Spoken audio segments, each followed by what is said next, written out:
do we introduce John Abraham? Do we introduce John Abraham, the impossibly handsome uh, movie star of our times? Uh, he's also the most bankable star we have around. His Vatla House has done phenomenally well. In the last couple of years, we've had Parmano and what else? Dishoom. No, I love Dishoom. Satyamev Jayate. And John and I were in college together, and I know that when he was in college, he would take the train to go home to Kerala, and this was the days before cell phones, and it would take him 2.5 days one way to reach home. I remember. So tell us your memories of going home. First of all, Namrata, thank you so much. I'm seeing her after such a long time, so I'm excited. Murli, congratulations on your book. To be very honest, I glanced through it, and I saw some very interesting names in the book, like Agostini and Halewood, and so I was very, very excited. And I promise you, given the time, I'm definitely going to read this book. Talking about home, I graduated from trains. I used to go by train to Kerala and come back, and Namrata and I went to Jai Hind College, and then I started riding a motorcycle there. Later on, that was my first bike. There was a Yamaha RD 350, and I used to get very hyper when college students used to sit on it. So it actually made my blood boil, and I was like, oh my god. And it really didn't matter how pretty the girl was, but she wouldn't sit on my motorcycle, you know? That's not true. That's not how I remember. So, yeah, so it's been a journey. It's been a fun journey. And I'm here, finally, sitting between the two of you, an old friend and a biker. I'm not a biker. And a new friend. New friend. Tell us about your memories in Kerala. Most of Murli's book is set there. It's about a deity, a god, a small god from Kerala who's quite neglected and sees this motorcycle and falls in love with motorbikes. And then he takes on this road trip looking for this classic British bike.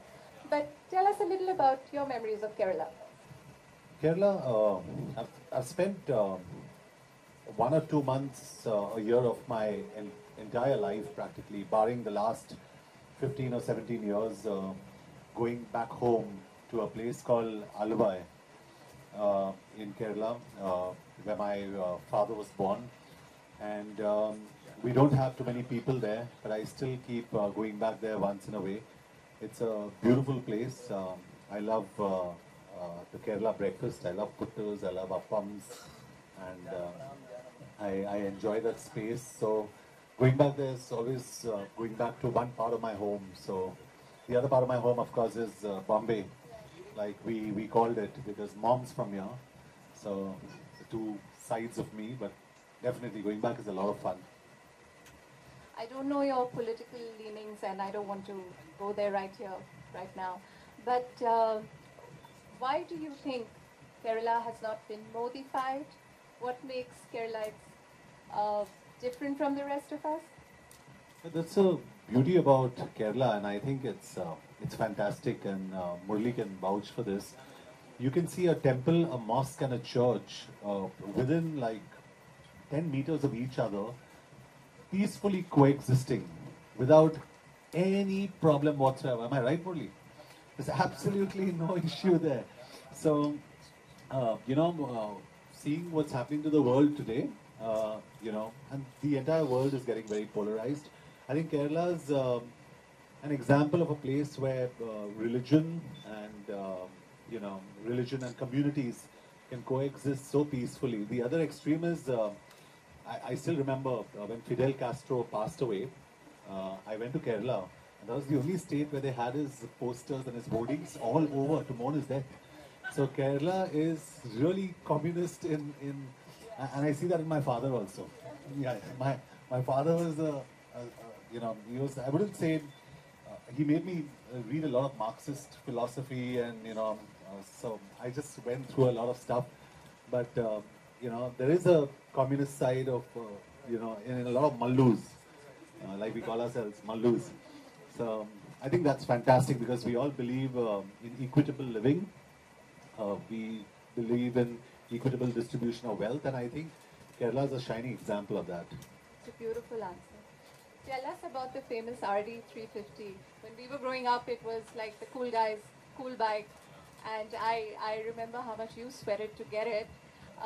They don't make it anymore. Do you still own one? No, I don't. Unfortunately, I don't own an RD 350. I got mine from a Parsi for 17,500 rupees, and I sold my bike in those days for 21,000. So you can imagine how well I maintained it. And when I sold it, I still remember, without exaggeration, Murli, and Hurma Sorabji is a good friend of mine, so I can say this. I actually broke down crying when I sold the bike because I felt a part of my life has gone. So and even in your book, when you speak about the Velocis Venom Thruxton HT, you won't believe this, but that's one of the bikes I wanted. Yeah, so that's in his book. It's a beautiful baby, and there was a 68 model, a pearl white one. I'd actually seen it when I was shooting in Birmingham at that point of time, where the factory is based out of, and the BSA factory is also based out of there. And I went there, and I saw this bike, and in those days they told me the bikes, this is quite some time ago, but I think about 10 years ago when I wanted it. In those days they said it was $24,000 for a 68 model. So getting it back to India would have been another 24. Do they make it, or is it a production? Well, it's a significant character, the bike in the book. So I think you're going to enjoy it. Do you still own many bikes? Do you own many bikes? Do you make the time to ride? Yeah, I two things. One is Namita, I own motorcycles. The second thing is I'm doing a film on motorcycle racing in the famous Isle of Man. Just to give you guys an idea, Isle of Man is a small island between Ireland and the UK, a very little island, and the entire perimeter of that island is about 36 miles. That's it. And once a year, for a week, they have these races in the Isle of Man, in the first week of June, the last week of May, where these riders come, and they're professional riders, and they ride on streets that are probably as wide as Turner Road, and they do speeds of up to 340 kilometers an hour. It is called the greatest show on earth. It is also called the most dangerous race in the world because on an average, 1.5 to 2 riders, on an average, so 2 riders die every year in those races. And I've been going to those races because for any motorcyclist, to touch that ground is like you've reached the mecca of motorcycling. So the first thing I did when I went there was I touched the ground and I was like, I'm here. And then I rode, but of course I was a mere mortal. I couldn't ride at those speeds. So these guys were 340, we were at 200, 250, which was not anywhere close to what they were doing. But the experience was just beautiful going around there. So I'm doing a film in the Isle of Man, and in your book you mentioned everything from a GSX 750, and for all you guys here who don't know much about motorcycles, major fans at the back. Oh, major Say fans. Hi Hi guys, They hi. wanted to come here with their bikes. Hi. Okay, so I got to tell you what I have since you guys are here. I've got the Panigale V4, the beautiful baby. I've got the Aprilia RS V4. I've got the VMAX, Yamaha VMAX 1700. Then what else have I got? I've got the ZX 1400, the Kawasaki Ninja ZX 1400. I'm getting the new R1, and I'm getting the BMW S1000 RR. Besides that, I've got what else have I got? I've got the MV Agusta F3 800. So I've got some very beautiful babies, and it feels so nice when you see them, you know. When do you ride them? So I honestly I take them out in the night once in a way, but on a Sunday I take each of them out, take them for a round and crank them up and put them back in the garage, and I spend more time cleaning them than riding them. So Quite like the half Parsi that you are. Yeah. So quite stereotypically, Parsis, Iranis are known to be cleaning the bikes all the time. Nobody has videotexted one person who is this half Sikh, half Chinese, Chofin Singh, with 9 moles ringing his belly button. So it's a very unlikely story. He doesn't believe it, but he still keeps searching for it. So the book is about his search for the motorcycle, and on the way he meets various people, including a Bombay Don who's mad about cars and bikes. He kills people if they don't ride well. They all fictional. They're all fictional, yeah, but yeah. He meets Genghis Khan on the way, and finally also meets Bluetooth, the king of the Vikings. Yeah. And then he finally gets to ride the bike. That's what the story is about. The motorcycles are just there, but I think it's also a story of passion and obsession. How do you mean passion and obsession? Because I think he's just alive. I mean, he's just there for the last 10,000 years. And it's bikes that give him some kind of meaning in his life. Well, the reviews so far that I've read have been so good. They're all saying that this book is trippy. Murli, you're anything but trippy. We've been friends, John. We've been friends and colleagues for 20 years. That's a long time. Early days, yeah. So, how did you do it? So I just had fun writing it, I think. It's been 10 years since I've been writing this book. The context is our hero, which is Kandakaran Swami, also known as KK. He is a village deity, mad about motorcycles. He has just returned from one of his trips abroad. The time which I am going to sort of refer to is the 1970s. Kandakaran Swami is talking about meeting his friends, Koman and Gopi, in Kolegonde, which is the village whiskey, as I enthralled them at the Fort Maidan late into the night, narrating tales of my trysts with all those exotic machines. Over the years, I have visited many countries in search of interesting motorcycles and ridden a million mooched miles on all sorts of machines. Each of these adventures helped Koman vicariously live the thrill of riding motorcycles he never had the opportunity to ride. But there is a story that was better than all my stories. It's about the Velocity Venom Thruxton HT, and the man who narrated it to us on a September night was Kadar. The boys were all at the Arak shop celebrating Koman's engagement in Achat's house, Madhavi, which had taken place earlier that day. An exuberant Koman had ordered meat of various kinds, frog's legs, beef, fowl and mutton, to go with the several liters of alcohol that he and his band of merrymakers consumed that night. Much advice was proffered by some of Koman's married friends, especially Murthy, the twice divorced rascal who distilled his bitter wisdom for the soon-to-be groom's benefit. Koman and his friends talked about the football games they had played as children, the various teachers they had harassed, cursed CK and Gopalan for not being around, and wondered why Gopi was still unmarried. Must be because of that girl he desired so much, Koma. What was her last name? The one who used to pass this way daily on the bus to Nemara, asked Chuchai Narayan, a wave of mirth cresting on his grandly mustachioed face. Savitri Kutti, Koman bellowed. But wasn't she from a rich family? I heard her father was a contractor. They have 2 cars, I think, said Velayudan, who had studied with Koman until class 8 and now he worked as a bus conductor. Was one of the cars an Impala? Asked Koman.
Ma'am मैं थोड़ा side हो गया।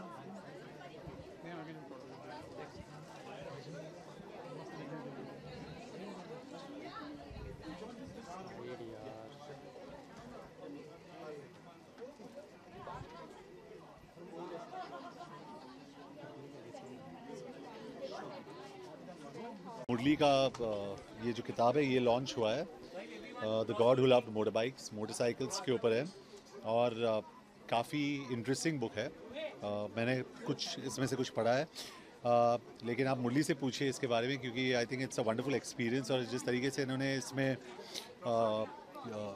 पूरी जो कहानी पिरोआ है इसमें, so you must ask him a little about it. So it's essentially a fantasy where you have a British bike and there's this village god who wants to ride it. That's the whole story about the book. 10 साल Difficulties नहीं थी as such. हाँ? Number था.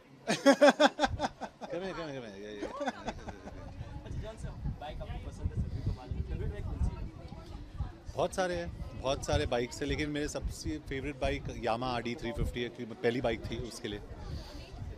Very special. वो films के बारे में हम लोग नेक्स्ट टाइम बात करेंगे। या no, it's a great honour and congratulations, long overdue और बच्चन साहब को यही कंग्रेचुलेशंस कहना चाहेंगे हम। Thank you. Thank you.